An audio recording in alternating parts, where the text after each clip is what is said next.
Morning everyone, welcome back to Indycar. My name's Gordon Ross. It's Tuesday morning. I'm broadcasting from Annisland this morning. News this morning is that both the Labour and Liberal Democrat parties in Scotland have now backed the SNP's call to stand against the London repeal bill. The repeal bill would pretty much disempower the whole of Holyrood for a period of about 7 years during the Brexit switchover, if you like, the period at which Britain is at its most vulnerable and Scotland itself is at its most vulnerable. The British government wants to take back 111 powers from the Scottish Parliament and keep them for up to 7 years, and to be able to legislate using them and to change them or amend them as they see fit. Now, might be something most of you don't remember, but Donald Dewar, the Scottish politician, sadly now dead, but Donald Dewar, when he was drafting the Scotland Act, which set up the Parliament in the first place, went a lot further than many people in the British establishment were comfortable with, because the Scottish Parliament at Holyrood, not only does it have powers which have been handed down, if you like, from Westminster, it's no longer a case of them having been handed down. The way the Act was written was, it wasn't just that we were being given powers by a higher authority and being allowed to play with them.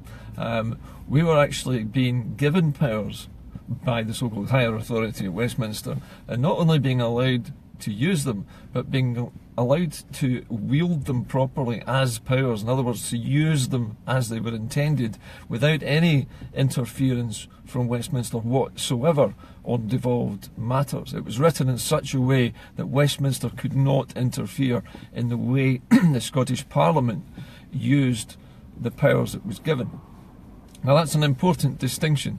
It tells you that the Westminster government is still very unhappy about the fact that Holyrood is a fully empowered, separate national parliament, which doesn't just get powers that you would get for say, something like a local authority or a local town council. It has sweeping powers across the whole of the Scottish nation. And not only that, but those powers cannot be removed or altered by Westminster.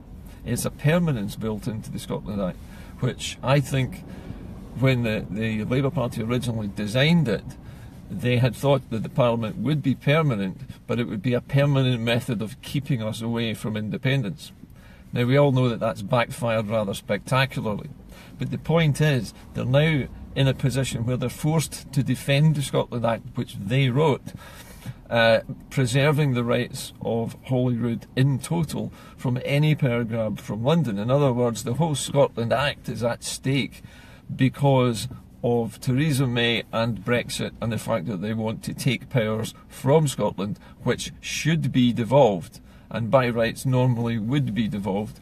And the British government has now said that it will legislate using those powers. Whether it has Scottish consent or not, it will assume consent, no matter what the Scots vote for, and no matter what the Scottish Parliament says or decides or legislates.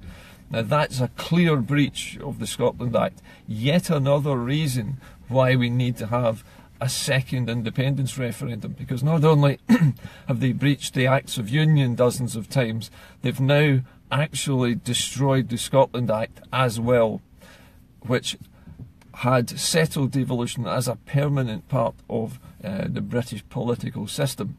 Devolved assemblies were part of it.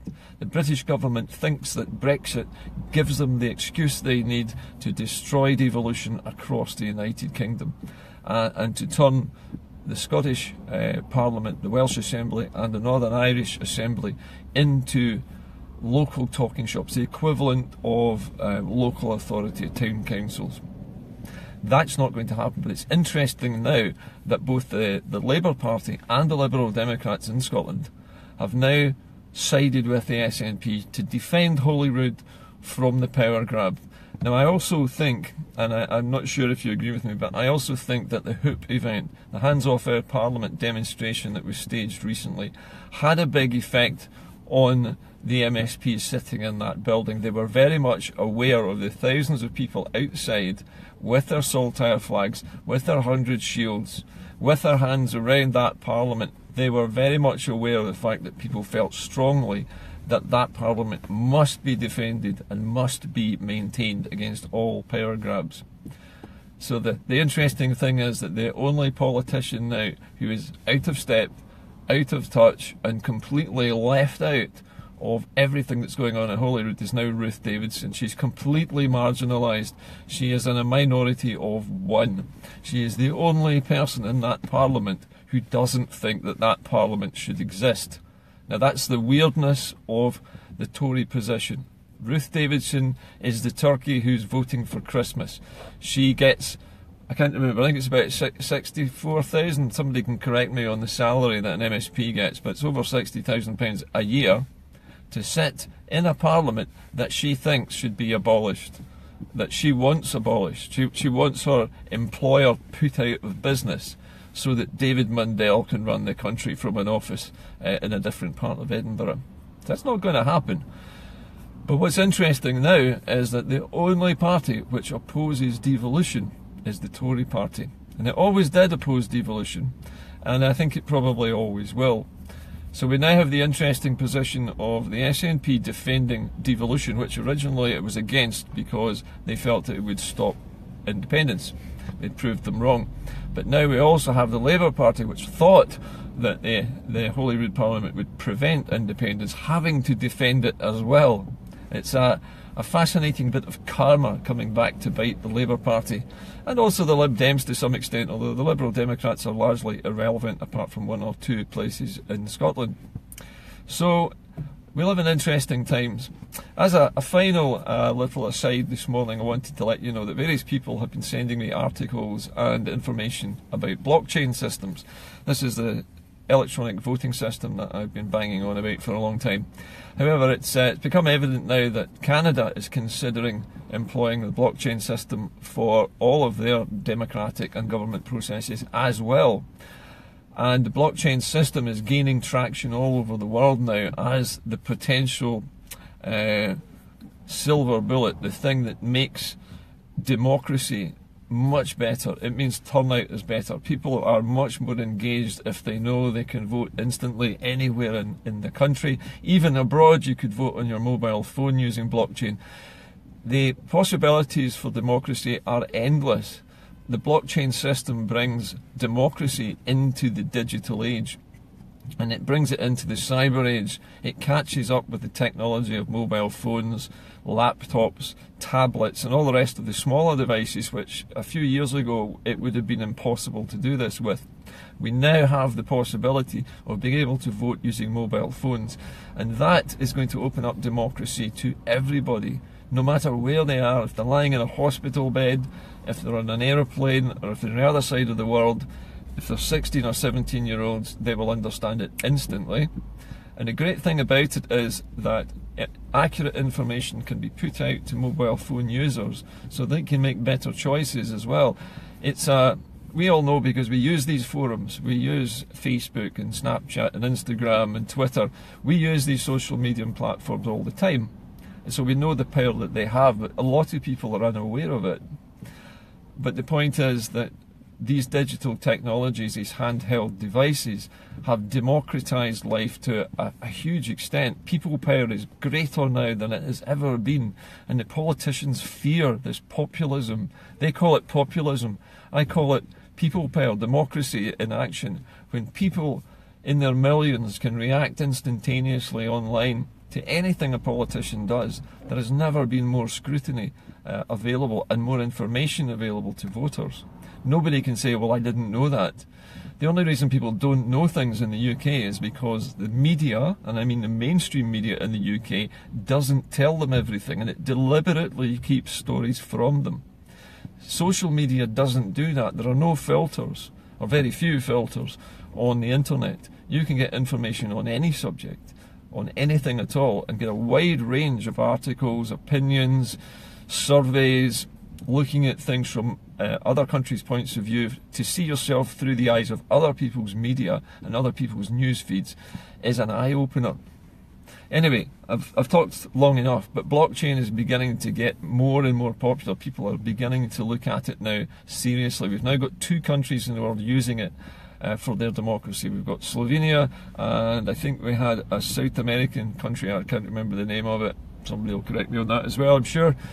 But now we've got Canada looking at it seriously as a way of increasing the democratic reach of people, and also engaging them more, and having a system which they can trust, which is the most important thing in democracy, and something which is sadly missing in the UK. There is no trust in Scotland in the electoral system, and a survey recently said only 1 out of every 7 Scots people actually has any faith in the British government.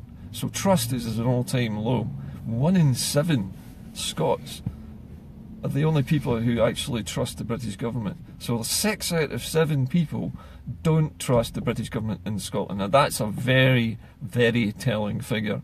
And if that's true, and I believe it is because it was a scientific survey, then it bodes well for the next independence referendum. Because if we have a blockchain voting system which is dependable, trustworthy, and cannot be hacked, cannot be meddled with by the political parties, then the result of the referendum will be beyond any doubt. There will be no question about it, and it would be fair for everybody, not just for the independence campaigners like me and you, but for everybody, including no voters. They'd be able to see all the votes being cast in real time on that chain. Every vote that goes into the chain is another block that can't be removed from the chain. Once everybody has voted on the chain, then the result can be called, and nobody can gainsay it. Nobody can say it wasn't fair. Nobody can say Ruth Davidson dipped into it and looked at the figures or tampered with the votes. No more postal votes. Postal votes are a recipe for vote tampering. They always have been. Anyway, better get going. But Ruth Davidson, if you ever watch this show, I'm really feeling a bit sorry for you now. I hope you're not too lonely. And by the way, congratulations on your pregnancy as well. Hope that goes well for you. But I think probably your child will be growing up in London, because I think really that that's where you want to be. You don't want to be in Scotland at all. And I can tell by the fact that you're supporting the vote grab that you're hoping the Scottish Parliament is eventually closed. Well, it's not going to happen, but unfortunately I think your future isn't lie in Scotland. After independence, I'm pretty certain that you will just melt away and disappear down to London and get a job down there as an MP. And I'm sure you'll be welcomed with open arms down there. You'll probably get a peerage, and you'll be able to sit alongside Michelle Moan and talk about, well, I don't know, but talk about something. Anyway, I'm off. I shall see you all later, and let's watch the space, see what happens next with Labour, SNP and Lib Dems all trying to fight off the Tory power grab. It should be an interesting fight. See you later. Bye for now.